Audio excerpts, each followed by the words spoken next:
હરિઓમ વિદ્યાર્થી મિત્રો, આજે આપણે ધોરણ 7 વિષય સામાજિક વિજ્ઞાન પાઠ આપણો ત્રીજો મુગલ સામ્રાજ્ય બરાબર ઇતિહાસનો આ ત્રીજો પાઠ છે કે ભાઈ મુગલ સામ્રાજ્ય જ્યારે ભારતમાં હતું એ સમયે કયા કયા રાજાઓ થઈ ગયા અને એની રાજ્ય વ્યવસ્થા કેવી હતી, એનું શાસન કેવું હતું, એ બધી જ વસ્તુઓ આપણે આજના આ વિડીયોની અંદર જોઈશું। તો પાઠની શરૂઆતથી જ આપણે જોઈએ તો શરૂઆતમાં જ આપણે એ વસ્તુ જોવા મળશે કે તમે તાજમહેલ જોયો છે, દિલ્હીનો લાલ કિલ્લો છે બરાબર, ફતેહપુર સિક્રીનો બુલંદ દરવાજો છે, આ બધા સ્થાપત્ય કયા યુગના છે? તો ભાઈ એ મુગલ સામ્રાજ્ય જ્યારે હતું એ સમયના અથવા તો ભાઈ એ યુગના છે એવું આપણે કહી શકીએ છીએ બરાબર, કે એ સમયના આ બધા સ્થાપત્યો બંધાવેલા છે। હવે એ સમયની અંદર આપણે એ જોઈએ તો સૌથી વધારે એમ કે ભાઈ કે રાજાશાહી હતી એ સમયની અંદર બરાબર, અને આ રાજાશાહીની અંદર આપણે ખાસ એ વસ્તુ જોવા મળશે કે એ રાજાઓને એમ કહેવાય કે બાંધકામનો, ચિત્રકલાનો, સંગીતનો બરાબર આવો અલગ અલગ જાતના શોખ એ સમયના રાજાઓમાં આપણે જોવા મળે છે બરાબર। ખાસ કરીને આપણે જોઈએ કે મુગલ સામ્રાજ્ય છે તો મુગલ શાસનની સ્થાપના પહેલા સલ્તનત યુગનું શાસન હતું, એ ઉપરાંત કેટલાક રાજપૂતો રાજ્ય પણ કરતા હતા। હવે જ્યારે મુગલ સામ્રાજ્ય શરૂ થયું એ પહેલા કોનું શાસન હતું? તો ભાઈ રાજપૂતો બરાબર, રાજપૂતો વિશે પણ આપણા ઇતિહાસની અંદર નોંધનીય ઘણા એવા એમ કહીએ કે નોંધ કરી શકીએ એવા ઘણા બધા ઉલ્લેખ આપણા ઇતિહાસની અંદર થયેલા જ છે બરાબર રજપૂતો વિશેને। પણ એ પહેલાં એમ કહેવાય કે રજપૂતો જ્યારે હતા એ પછી આપણે મુગલ સામ્રાજ્યની શરૂઆત થાય છે, અને મુગલ સામ્રાજ્યની અંદર એમ કહેવાય કે આવા શિલ્પ સ્થાપત્યોના અજોડ નમૂના જે આપણે આટલા વર્ષો પછી પણ આપણે એ વસ્તુને જોઈ શકીએ છીએ બરાબર, બુલંદ દરવાજો હોય, તાજમહેલ હોય, દિલ્હીનો લાલ કિલ્લો છે, એ આપણે ભલે નરી આંખે નથી જોયું, કદાચ કોઈ પ્રવાસમાં ગયા હોય કે ટૂરમાં ગયા હોય તો કદાચ એ વસ્તુની મુલાકાત લીધી હોય સ્થાપત્યોની તો આપણને ખબર પડે, પણ આપણે અમદાવાદ શહેરની અંદર રહીએ છીએ તો લાલ દરવાજે સીધી શહેરની જાળી તો બધાએ જોઈ છે ને બધાએ, એ પણ એ જ સમયનો સ્થાપત્યનો નમૂનો છે બરાબર। ક્યારેક ફરી હવે જવાનું થાય ને તો ખાસ એ વસ્તુ જોજો કે જે જાળી બનાવી છે ને એક જ પથ્થરમાંથી બનાવેલી છે, આખી જે એની કોતરણીનું કામ છે બરાબર, એ આપણે નજીકથી જઈને જોવાનું, શું કામ કે એ આપણા શહેરમાં છે તો આપણે આવો મોકો મળ્યો છે તો આપણે એ તમે વિચારો કે આટલા વર્ષ જૂનું જ હોવા છતાં એ આજે પણ એવું જ દેખાય છે જ્યારે બને એવું જ તો એક અજોડ નમૂના સ્વરૂપે આ બધા સ્થાપત્યો આપણી સમક્ષ અત્યારે છે બરાબર। આખા ગુજરાતની નહીં આખા ભારતની અંદર આવા અસંખ્ય સ્થાપત્યના નમૂના આપણે જોવા મળે છે। સાગર પેલો ટોપિક બોલ દો।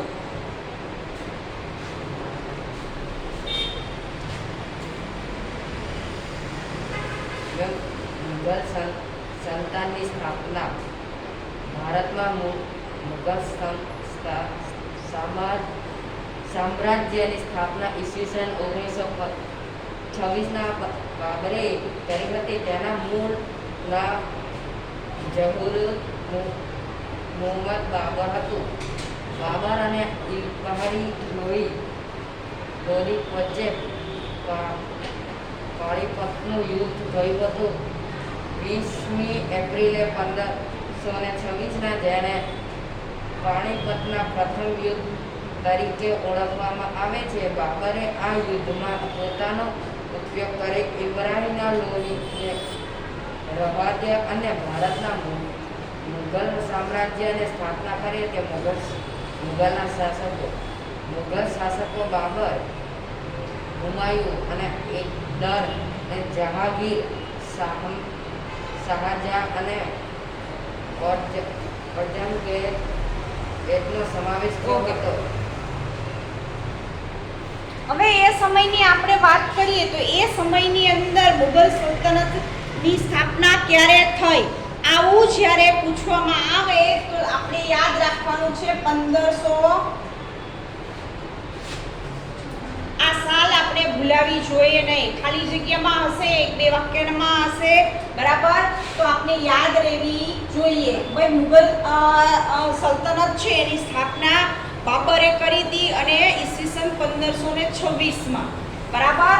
પહેલો રાજા કોણ હતો એવું પણ પૂછવામાં આવે તો બાબર આપણે નામ યાદ રહેવું જોઈએ, બરાબર. આનું ક્રમ વાઇઝ તમે ખાલી નોટમાં પોઈન્ટ બનાવીને લખશો તો પણ યાદ રહી જશે. 1526 બાબર, બરાબર.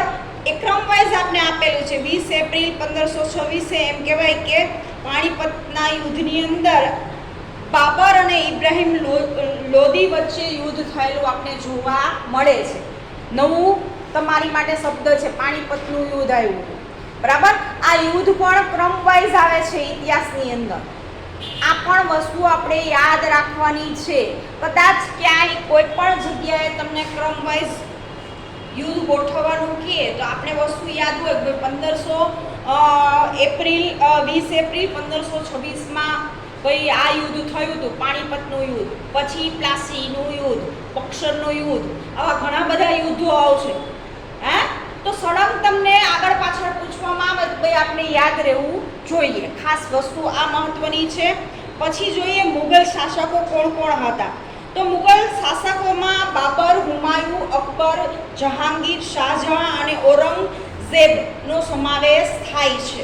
ક્રમશઃ આટલા રાજાઓએ એમ કહેવાય કે મુગલ સામ્રાજ્યની અંદર પહેલો રાજા કોણ હતો તો ભાઈ બાબર. આપણે પાઠ્યપુસ્તકમાં છેલ્લું નામ કોનું આપ્યું છે ભાઈ ઔરંગઝેબ. એની પછી પણ હશે, પણ અહીંયા સુધી ઇતિહાસની અંદર એમ કહેવાય કે આટલા રાજાઓ સુધીની નોંધ થયેલી આપણે જોવા મળે છે. તો એ પણ વસ્તુ આપણે યાદ રાખીશું, બરાબર.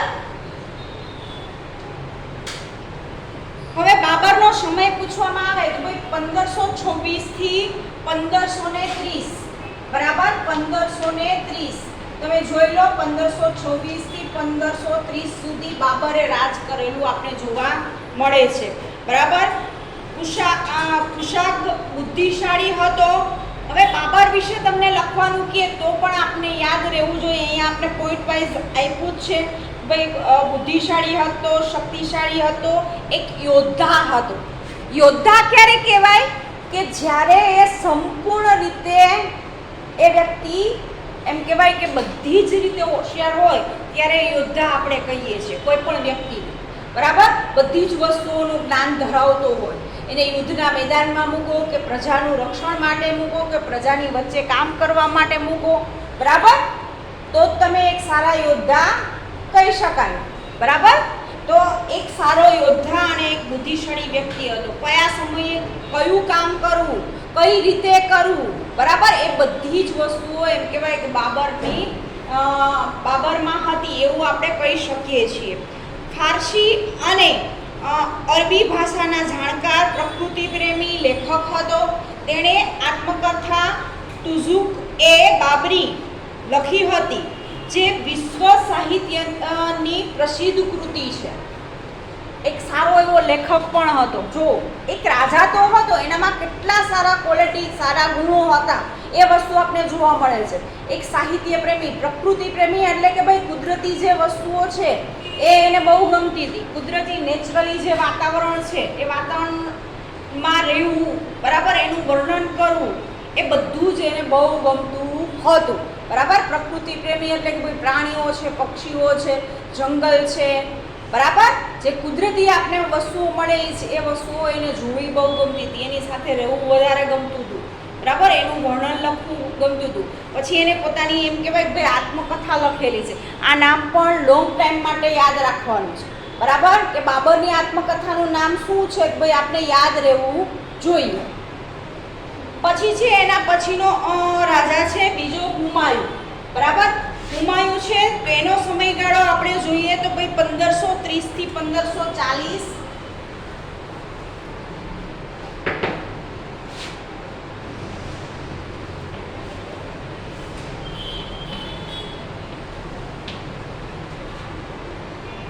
અને ઈસવીસન 1555 થી 1556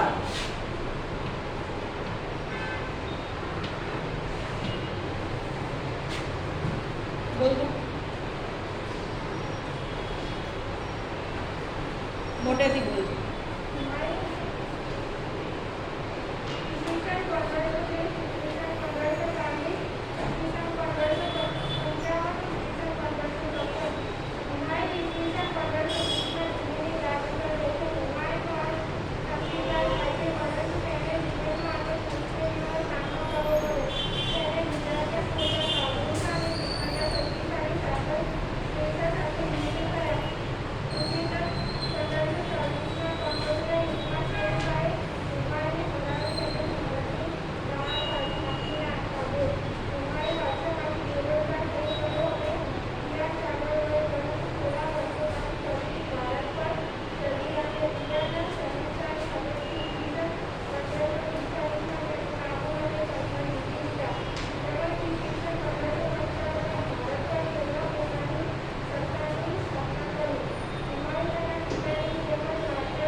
બેસે.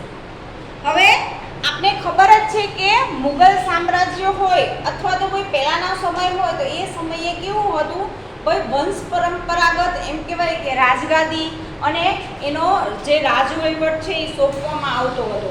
તો બાબરનો દીકરો એમ કહેવાય કે ભાઈ હુમાયું છે એ કઈ સાલમાં, તો ભાઈ 1530 થી 1540 અને 1555 થી 1556 સુધી એમ કહેવાય કે એનું રાજ ચાલ્યું. હુમાયુનો અર્થ થાય છે નસીબદાર, બરાબર.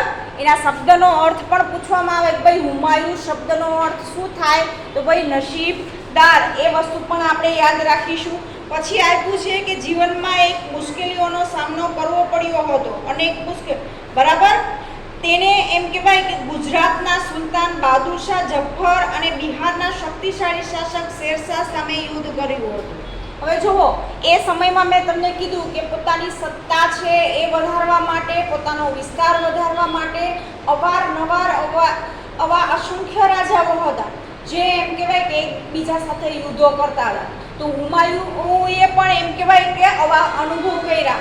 એક બિહારનો રાજા છે અને બીજો ગુજરાતનો બહાદુર શાહ, બરાબર. બે સાથે એણે યુદ્ધ કરેલા આપણે ઇતિહાસની અંદર બતાવવામાં આવ્યા છે કે આ બે વ્યક્તિ સાથે એણે યુદ્ધો કરેલા છે, બરાબર. કનોજના યુદ્ધમાં શેરશાહ અને હુમાયુની હરાવી અને ભારતની બહાર હાંકી કાઢ્યો હતો અને હુમાયુ બાદશાહમાંથી બેરોજગાર થઈ ગયો હતો. ભાઈ કાંઈ પણ વસ્તુ થઈ શકતી હતી, હે. આજે રાજા છે કાલ કશું પણ ના હોય, હે. બીજો રાજા આવીને એની રાજગાદી યુદ્ધ કરે ને એ જીતી જાય તો ભાઈ એને સત્તા આપી દેવી પડતી હતી. એ વસ્તુ પણ આપણે અહીંયા સ્પષ્ટ થાય છે, બરાબર. પોતાની દિનચર્યાની અંદર એમ કહેવાય કે થોડા વર્ષો બાદ ફરી ભારત ફરી ચઢાણ કર્યું અને ઈરાન શેરશાહની મદદથી એમ કહેવાય કે 1545માં તેણે કાબુલ અને કંદહાર જીતી લીધું. આ બધા જ શહેરોના જે નામ છે, અથવા તો ભાઈ શહેર કયો કે વિસ્તાર કયો, બરાબર. કંદહાર જીતું, ક્યારે જીતું, આવી એક એક વસ્તુ આપણે પૂછવામાં આવશે. એટલે એ આપણે પેન્સિલથી અંડરલાઈન બુકની અંદર કરી લેવાની. ભાઈ હુમાયુએ આ સમયે કંદહાર જીતું હતું, બરાબર. આ સાલની અંદર દિલ્હી પાસેથી દિન પનહાર નગર વસાવ્યું, બરાબર. સાંજના પ્રાર્થનાના સમયે એમ કહેવાય કે વાચનાલયમાં ઝડપથી ઉતરવાના કારણે એનું હુમાયુનું મૃત્યુ થાય છે. આ મૃત્યુ પણ એક નોંધનીય બાબત છે. જેમ જન્મ આપણો નોંધનીય બાબત છે, એ જ રીતે કોઈ પણ વ્યક્તિનું મૃત્યુ કઈ રીતે થયું એ મહત્વની વસ્તુ છે. તો આપણે અહીંયા એ પણ સ્પષ્ટ કરેલું છે, તો એ પણ આપણે યાદ રાખીશું. પછી છે શેરશાહ સૂરી. હવે શેરશાહ સૂરી છે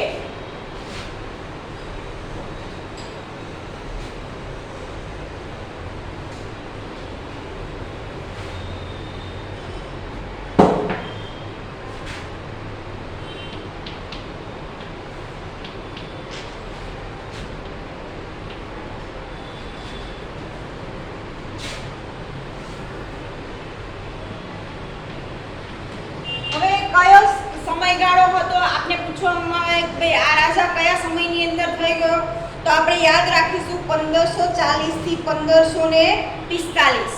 બરાબર.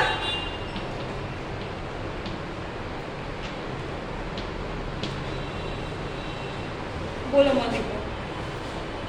શેરશાહ અફઘાન વંશનો મુસ્લિમ હતો. તેનું મૂળ નામ ફરીદકા હતું. હુમાયુને હરાવી ભારત પર પોતાની સત્તા સ્થાપી હતી. તે સુધારક અને ન્યાયપ્રિય શાસક હતો.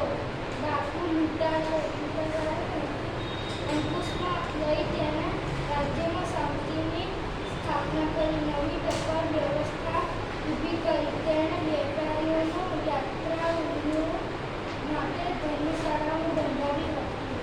રૂપિયાનું ચલણ શરૂ કરાવ્યું હતું. વિશાળ સેના નિમણૂક કરી હતી. તેણે એક મહાન રાજમાર્ગ ગ્રાન્ડ ટ્રંક રોડનું નિર્માણ કર્યું હતું, જે બંગાળ અને ઉત્તર ભારત સુધી વિસ્તરેલ હતો. શેરશાહ ઈસવીસન 1545માં પોતાનું નિરીક્ષણ કરતા હતા જ્યારે અકસ્માત થવાથી મૃત્યુ પામ્યા. તેમના મૃત્યુ પછી તેમના જેવો કોઈ શક્તિશાળી શાસક ગાદી પર આવ્યો નહીં. પરિણામે ઈસવીસન 1555માં હુમાયુએ દિલ્હી અને આગ્રા પર આક્રમણ કરી અફઘાનો હરાવીને પુનઃ મુઘલ સામ્રાજ્યની સ્થાપના કરી. ઓકે. હવે એવો જ જેવો બાબર હુમાયુ હતો એવો જ બીજો રાજા કયો આવે છે, નવું નામ, તો શેરશાહ સૂરી. કયા સમયની અંદર, તો 1540 થી 1545. ભાઈ એને ગ્રાન્ડ ટ્રંક રોડ છે એ રોડની એમ કહેવાય કે એ રોડનું નિર્માણ કર્યું હતું અને બંગાળ અને ઉત્તર ભારત સુધી વિસ્તરેલ હતું. એનું જે સામ્રાજ્ય હતું એ ક્યાં સુધી, બંગાળ અને ઉત્તર ભારત સુધી એમ કહેવાય કે એનો વિસ્તાર થયેલો હતો એવું આપણે કહી શકીએ છીએ.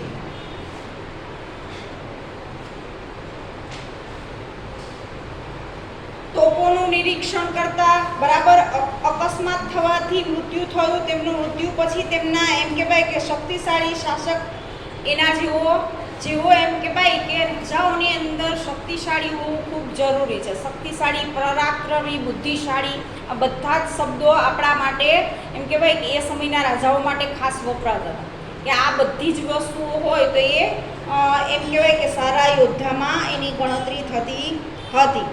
પછી છે એના પછીનું નામ આવે છે અકબર.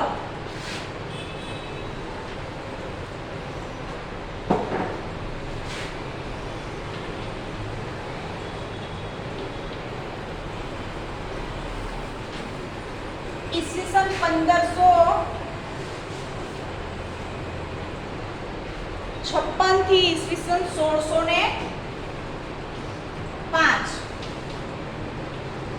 એનો જે અકબરનો સમય છે એ સમયગાળો આટલો છે. બરાબર. અકબર રાજા તરીકે ભારતના ઇતિહાસમાં ગણના પાત્ર વ્યક્તિ હતા. બરાબર. ભારતના ઇતિહાસમાં, આપણા દેશના ઇતિહાસમાં એક અકબરનું એવું એમ કહી શકીએ કે સારી રીતે નામ લેવામાં આવે છે, જેનો જન્મ 1542, અકબરનો જન્મ 1542માં થયો હતો. બરાબર. આ વસ્તુ ખાસ યાદ રાખજો. અમરકોટના હિન્દુ રાજપૂત રાજાને ઘેર થયો હતો. હુમાયુના અવસાન બાદ માત્ર 14 વર્ષની વયે તેણે દિલ્હીની ગાદી સંભાળી હતી. 14 વર્ષ. તમને કેટલા થયા છે? તમારી ઉંમર કેટલી છે? 12 ને? 13 અને 14 તમારાથી 2 વર્ષ મોટા જ્યારે હતા ત્યારે એમ કહેવાય કે એણે રાજગાદી સંભાળી હતી. બરાબર. ખૂબ જ નાની ઉંમરમાં આખા રાજ્યનો વહીવટ 14 વર્ષનો. જ્યારે એમ કહેવાય કે હુમાયુની સત્તા, મુઘલ સામ્રાજ્ય ચાલતું હતું. અકબર છે એ એક એમ કહેવાય કે રાજપૂત હતા. બરાબર. હુમાયુના અવસાન બાદ માત્ર 14 વર્ષની વયે જ એમ કહેવાય કે એણે દિલ્હીની જે સત્તા છે પોતાના હાથમાં લીધી અને હુમાયુના અવસાન બાદ અકબર અને હેમુ વચ્ચે એમ કહેવાય કે 1556માં પાણીપતનું યુદ્ધ થયું હતું. અકબર અને હેમુ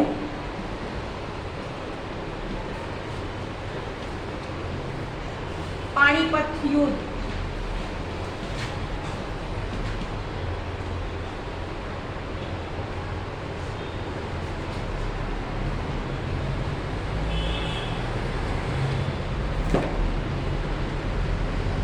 જેમાં એમ કહેવાય કે અકબરનો વિજય થયેલો આપણે જોવા મળે છે.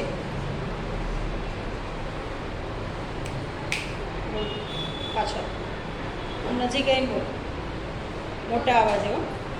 અકબરે પંજાબથી બંગાળ અને દિલ્હીથી ગુજરાત સુધીના મોટા ભાગ પર રાજ્ય સ્થાપિત કર્યું હતું. અકબર અને મેવાડના રાણા પ્રતાપ વચ્ચે બહુ જ જાણીતું હલ્દી ઘાટીનું યુદ્ધ થયું હતું. અકબરે કાબુલ, કાશ્મીર, બંદૂકધારથી દક્ષિણ અહેમદનગર સુધી પોતાની વિજય યાત્રા વિશાળ સામ્રાજ્યનું સર્જન કરી હતું. અકબર ફતેહપુર સિક્રીને પોતાની રાજધાની બનાવી અને ભવનોનું નિર્માણ કરાવ્યું. અકબર હિન્દુઓ પ્રત્યે ઉદાર નીતિ ઉપનાવી રાજપૂતો સાથે સામાજિક સંબંધોની શરૂઆત કરી હતી. તેણે રાજપૂતો સોનાના ઉચ્ચ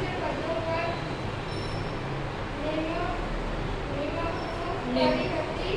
રાજપૂતોએ પણ પોતાની વીરતા અને સાહસથી અકબરને ભારત વિજય માટે ખૂબ જ મદદ કરી હતી. અકબર વીર સંપ્રદાયિક રાજા હતો. અકબર બધા ધર્મોને ઉત્તમ તત્વોને એકઠા કરીને ઇલાહી નામના સંપ્રદાયની સ્થાપના કરી હતી. તેણે રામાયણ, મહાભારત, અથર્વવેદ, પંચતંત્ર અને બાઇબલ, કુરાન જેવા મહાન ગ્રંથો અનુવાદ ફારસીમાં કરાવ્યો હતો.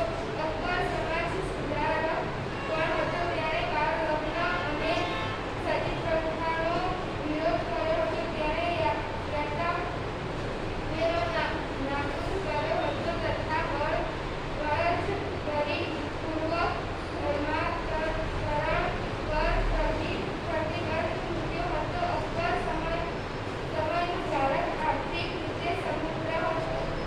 તેણે સામાજિક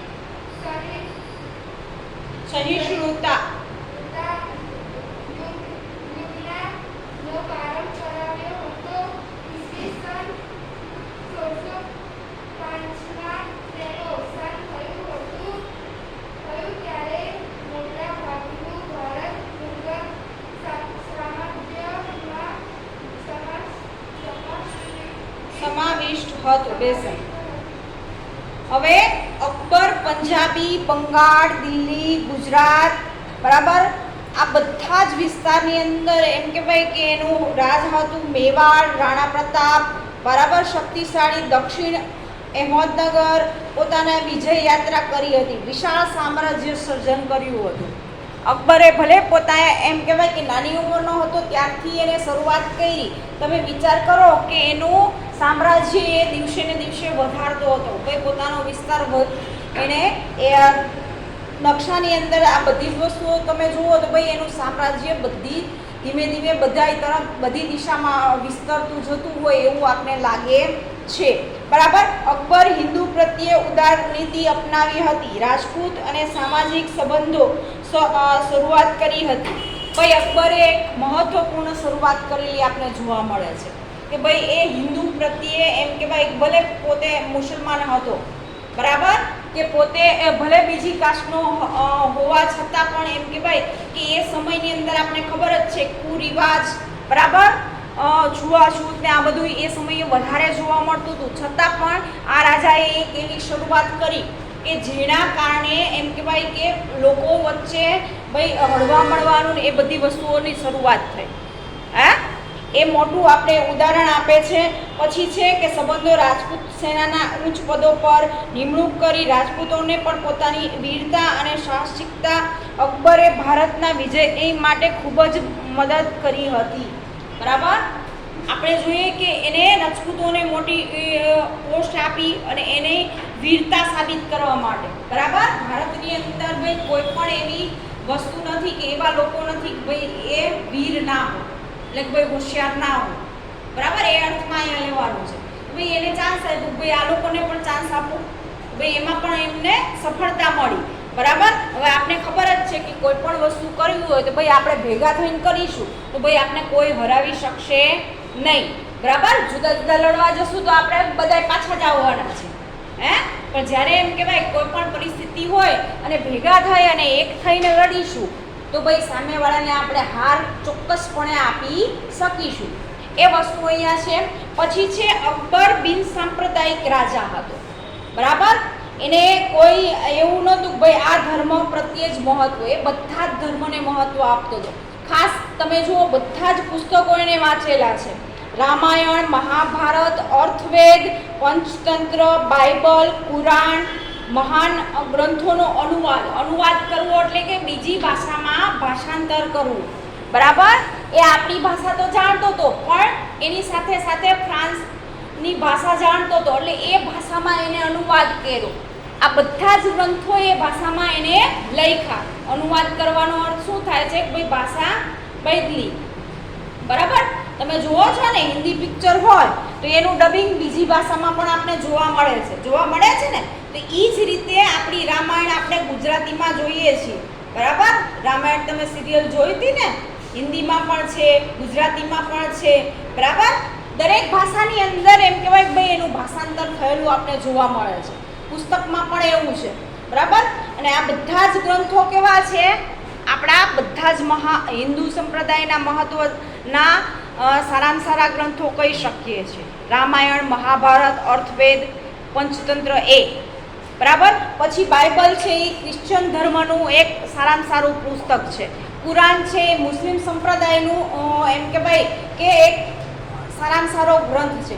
એ બધા જ ગ્રંથનું એણે ફારસી ભાષામાં રૂપાંતર કર્યું હતું. એટલે તમે વિચાર કરો કે અકબરને ભાઈ એક સારો સાહિત્યકાર પણ કહી શકાય. ભાઈ એને સાહિત્યમાં પણ રસ હતો કે લોકો આ વસ્તુ જાણે. ભાઈ ફ્રાન્સમાં પણ મહાભારત વિશે જાણે, રામાયણ વિશે જાણે. એટલા માટે એમ કહેવાય કે એણે ભાઈ આ ભાષાની અંદર અનુવાદ કરી અને ત્યાંના લોકોને પણ ભાઈ ભારત વિશેની આ વસ્તુ પણ એને ભાઈ સમજાવેલી હતી એ સમયની અંદર. બરાબર, અકબર સમાજ સુધારક પણ હતો. બાળ લગ્ન અને સતી પ્રથાનો વિરોધ કરેલો.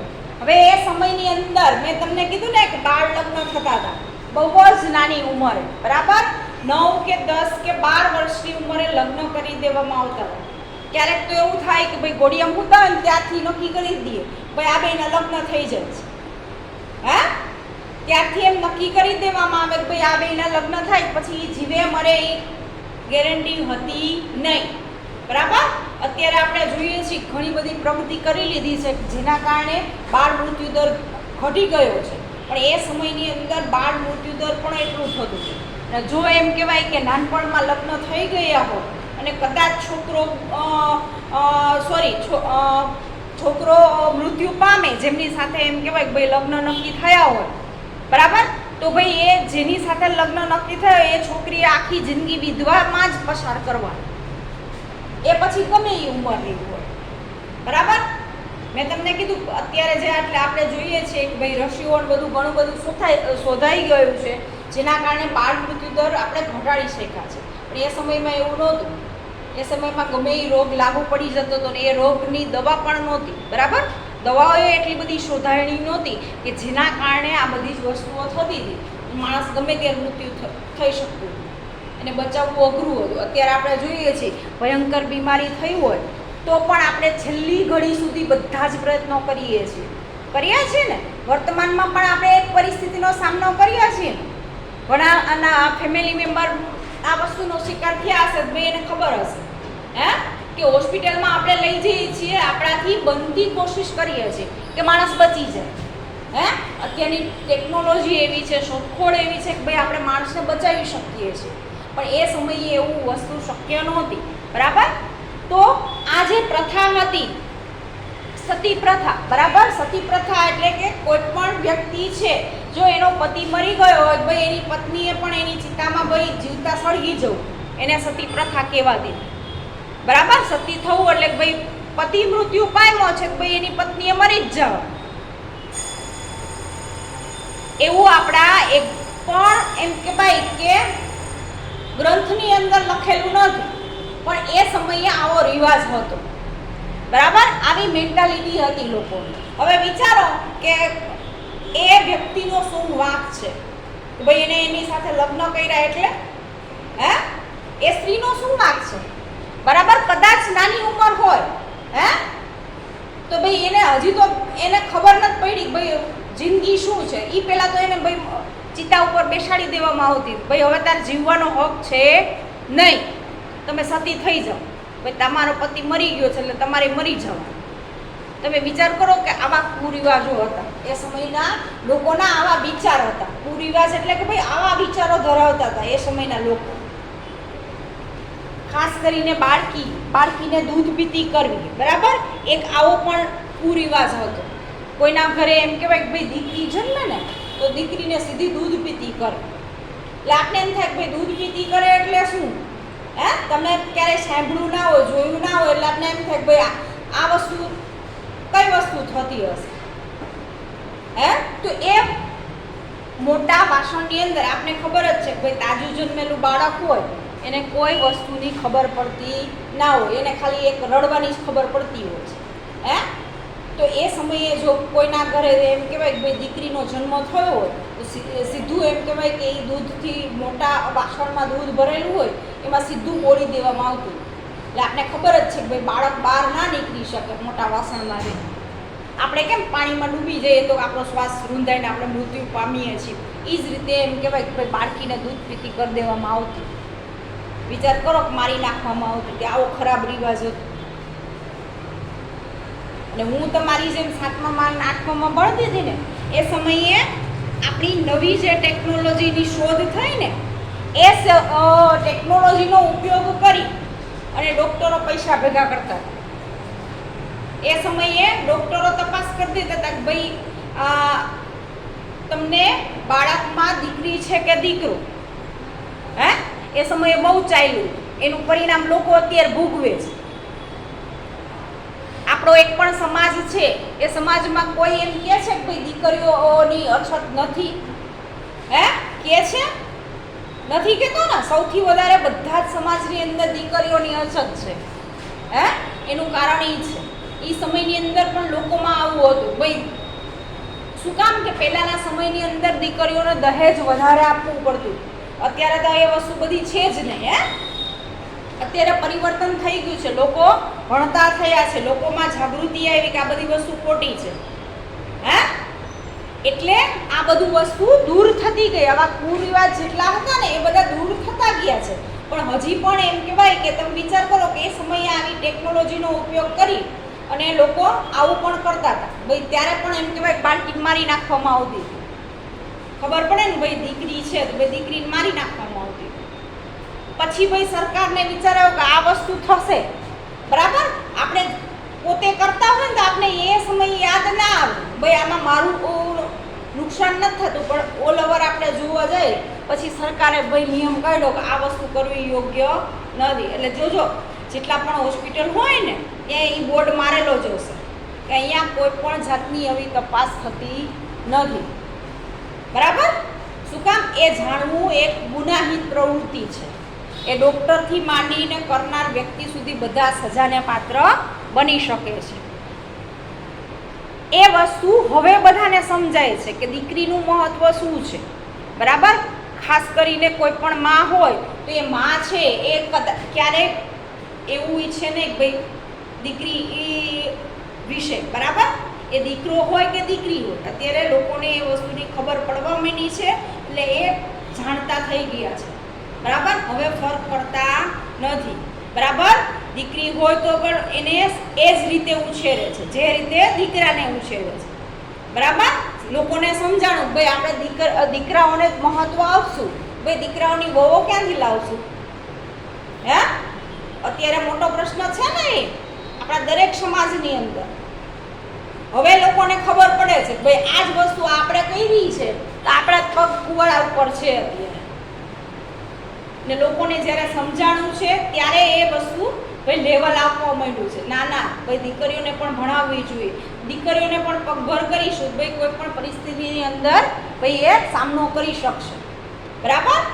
તો આવા જે કુરિવાજ હતા, આવા જે એમ કહેવાય કે એ સમયથી તમે વિચારો આજથી ઘણા વર્ષો પહેલાંથી આવા એમ કહેવાય કે આવી કુબુદ્ધિ હતી લોકોની, એ ધીમે ધીમે એજ્યુકેશન પામતા ગયા અને આ કુરિવાજોને દૂર કરતા ગયા. ઘરમાં કોઈ પણ આવી આજે પણ ચર્ચા કરતું હોય ને તો આપણે પ્રેમથી એને કહેવાનું. બરાબર? અત્યારે કોઈ પણ એવું ક્ષેત્ર છે કે જ્યાં દીકરીઓ ના કામ કરતી હોય? હે, કોઈ પણ એવી ઓફિસ છે, ઓફિસનું કામ કરતા હશે, ઘણાના મમ્મી હશે, હે, જોબ ઉપર જતા હશે, ઘરનું કામ કરતા હશે, તમારું ધ્યાન રાખતા હશે. બરાબર? તો ભાઈ બધું કામ થઈ શકે છે. એવું જરૂરી નથી કે ભાઈ સ્ત્રીઓ છે એ કોઈ પણ કામ ના કરી શકે. બધા જ કામ કરી શકે જેટલા તમે કામ કરી શકો. બરાબર? એટલે આમાં ભેદભાવ કરવો જોઈએ નહીં ખાસ. એટલે એવા કુરિવાજો પણ એમ કહેવાય કે એ સમયની અંદર દૂર કરેલા આપણે જોવા મળે છે.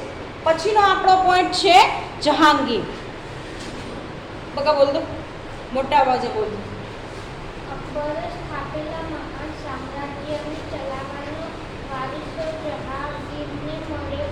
તેને અકબરની નીતિઓને ચાલુ રાખી હિન્દુઓ સાથે સારા સંબંધો સ્થાપિત કર્યા. ત્યારે અસમ અને દક્ષિણ ભારતના ગોલકોંડા સુધી વિજય મેળવ્યા હતા. તેની પત્ની નીરજહાં ચતુર્વર્ણી પ્રતિભાશાળી હતી. તેમણે અનેક કલાઓનો પ્રોત્સાહન આપી. જહાંગીરના સમયમાં ચિત્રકલાનો ખૂબ જ વિકાસ થયો હતો. તે પોતે પણ મહાન ચિત્રકાર હતો. ઈસવીસન 1627માં જહાંગીરનું અવસાન થતાં તેનો પુત્ર શાહ જહાં ગાદી પર આવ્યો. બેસો. હવે આપણે અકબર પછી એમ કહેવાય કે ઈસવીસન 1605 થી 1627 બરાબર આ સમયની અંદર અકબર પછી જહાંગીર નામનો રાજા એમ કહેવાય કે ભાઈ અકબરના સામ્રાજ્યને સાચવવા એનો વારસદાર બન્યો. બરાબર? અકબરની નીતિઓનું એમ કહેવાય કે ચાલુ રાખી અને હિન્દુઓ સાથે સારા સંબંધ સ્થાપી અને તેમણે અસમ અને દક્ષિણ ભારતના ગોલકોંડા સુધીનો વિજય મેળવ્યો હતો. બરાબર? કે એને અકબરે તો જે વસ્તુ ચાલુ રાખી હતી હિન્દુ લોકો સાથે એમ કહેવાય કે પોતે રજપૂતો સાથે મળી અને એક સારા સામ્રાજ્યનો વિકાસ કરતો હતો. એ જ રીતે એમ કહેવાય કે ભાઈ હુમાયુએ પણ પોતાનો વિસ્તાર કરેલો જોવા મળે છે. બરાબર? પત્નીનું નામ ખાસ કરીને એની પત્નીનું નામ નૂરજહાં છે, એ વસ્તુ યાદ રાખવાની છે. અને નૂરજહાં તમે વિચારો કે એ સમયની જે રાણીઓ હતી એ પણ એટલી જ પ્રતિભાશાળી, એટલી હોશિયાર. બરાબર? એને પણ કદાચ યુદ્ધના મેદાનમાં મોકલવામાં આવે ને તો પણ એ જઈ શકતી હતી. બરાબર? યુદ્ધના મેદાનમાં આપણે ઘણી એવી સ્ત્રીઓ ઇતિહાસની અંદર નામાંકિત થયેલી છે કે ભાઈ યુદ્ધના મેદાનમાં પણ એ યુદ્ધ લડવા માટે પણ ગયેલા આપણે જોવા મળે છે. બરાબર? એ પણ એ સમયની એમ કહેવાય કે કલાઓને પ્રોત્સાહન આપવું. જહાંગીરના સમયમાં ચિત્રકલાનો ખૂબ જ વિકાસ થયેલો આપણે જોવા મળે છે. આ પોઈન્ટ મહત્વનો છે. બરાબર? જહાંગીર વિશે આવે તો ભાઈ એ સમયમાં ચિત્રકલા, બરાબર, ચિત્રકલા એટલે કે ભાઈ એ સમયના ચિત્રકારોને ખૂબ મહત્વમાં આપવામાં આવ્યું હતું અને એની કલાનો વિકાસ થાય એ માટે એમ કહેવાય કે પૂરતી વ્યવસ્થા કરી દેવામાં આવી હતી. દરેક રાજાના રાજ દરબારની અંદર ભાઈ ચિત્રકાર હોય, સંગીતકાર હોય, સાહિત્યકાર હોય. બરાબર? એને અલગ અલગ એમ કહેવાય કે ભાઈ સ્થાન આપવામાં આવતું એ સમયની અંદર. તો એમાં ખાસ કરીને એમ કહેવાય કે ચિત્રકલા વિશે જહાંગીર ખૂબ જ પ્રચાર કરેલો આપણે જોવા મળે છે, બરાબર. આ વિડીયોની અંદર અહીંયા સુધી રાખીશું. આગળની માહિતી આપણે આગળના વિડીયોમાં જોઈશું.